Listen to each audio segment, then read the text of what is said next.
ଢେଙ୍କାନାଳ ଜିଲ୍ଲାର କଙ୍କଡ଼ାହାଡ଼ ବ୍ଲକ ବାଲିକୁମା ପଞ୍ଚାୟତ ଅନ୍ତର୍ଗତ ଢୁଲଖମଣା ଗାଁଠାରେ ସାନ୍ତାଳୀ ଭାଷାଭାଷୀମାନଙ୍କ ଦ୍ୱାରା ଭାଷା ବିଜୟ ଦିବସ ପାଳିତ ହୋଇଯାଇଛି। ଏହି ଦିବସ ପାଳନ ଅବସରରେ 72ଟି ଗ୍ରାମର ସାନ୍ତାଳୀ ଭାଷାଭାଷୀ ଲୋକମାନେ ଅଂଶଗ୍ରହଣ କରିଥିଲେ ଏବଂ ମୁଖ୍ୟ ଅତିଥି ଭାବରେ ଭୁବନ ବ୍ଲକ ମାର୍କେଟିଂ ଇନ୍ସପେକ୍ଟର ବାଧ ବେଶ୍ରା ଓ ସମ୍ମାନିତ ଅତିଥି ଭାବେ କାମାକ୍ଷାନଗର ବ୍ଲକର ବରିଷ୍ଠ କିରାଣୀ ବାଲେଶ୍ୱରନ୍ ପ୍ରମୁଖ ଏଥିରେ ଉପସ୍ଥିତ ଥିଲେ।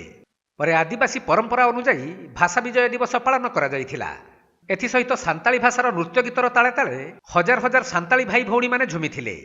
ସେପଟେ 2003 ମସିହା ଠାରୁ ସମ୍ବିଧାନର 8ମ ପରିଚ୍ଛେଦରେ ସ୍ଥାନିତ ଏହି ଭାଷା ସାନ୍ତାଳୀ ଭାଇ ଭଉଣୀମାନଙ୍କ ମଧ୍ୟରେ ବେଶ୍ ଉତ୍ସାହ ଓ ଉଦ୍ଦୀପନା ସୃଷ୍ଟି କରିଥିଲା।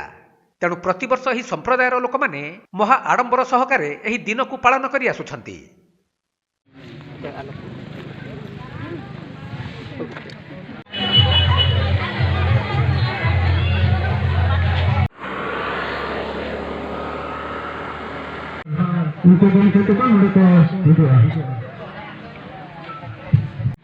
Ayo, babang ko ang itil barabari hinsera